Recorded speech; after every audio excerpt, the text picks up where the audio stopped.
Hello everyone and welcome to the channel. In today's video, I'm going to show you how to change the default font and font size in Microsoft Excel. This will ensure that every new worksheet you create uses your preferred font settings and size. So without wasting any more time, let's jump right in. Now first, open your Microsoft Excel. Once it launches, just simply click on the File tab at the top left-hand side corner. Then over here, just simply select Options at the very bottom. Now this will open the Excel's Option dialog box. Now in the Options window, you have to select the General tab on the left-hand side and then scroll down until you see the When Creating a New Workbook section. So over here, you will find the default settings for your font and size. And now over here, you can choose what type of font you want as the default font.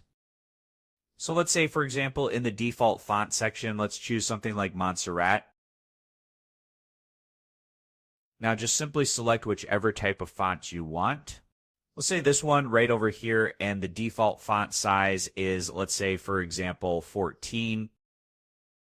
Once you've done that, you can click on OK, but first let's see what the default settings currently are. Currently, the default settings are Calibri as a font, and the default size is 11.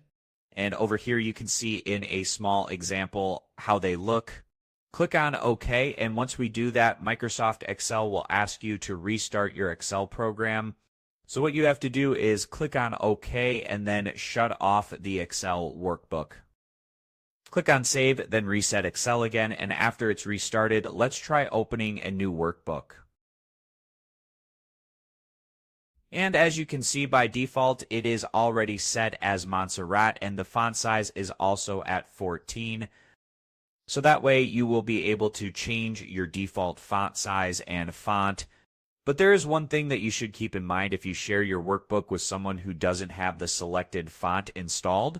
They will only see the default font that is available in Excel, not the font that you created the worksheet in. So what I will advise is to choose a font that works well across different systems if you frequently share files. That's it, and you've successfully changed the default font and font size in Microsoft Excel. I hope you found this video helpful. If you did, please give this video a thumbs up, share it with your friends, and subscribe to the channel for more helpful videos. And thank you for watching, and I'll see you in the next video.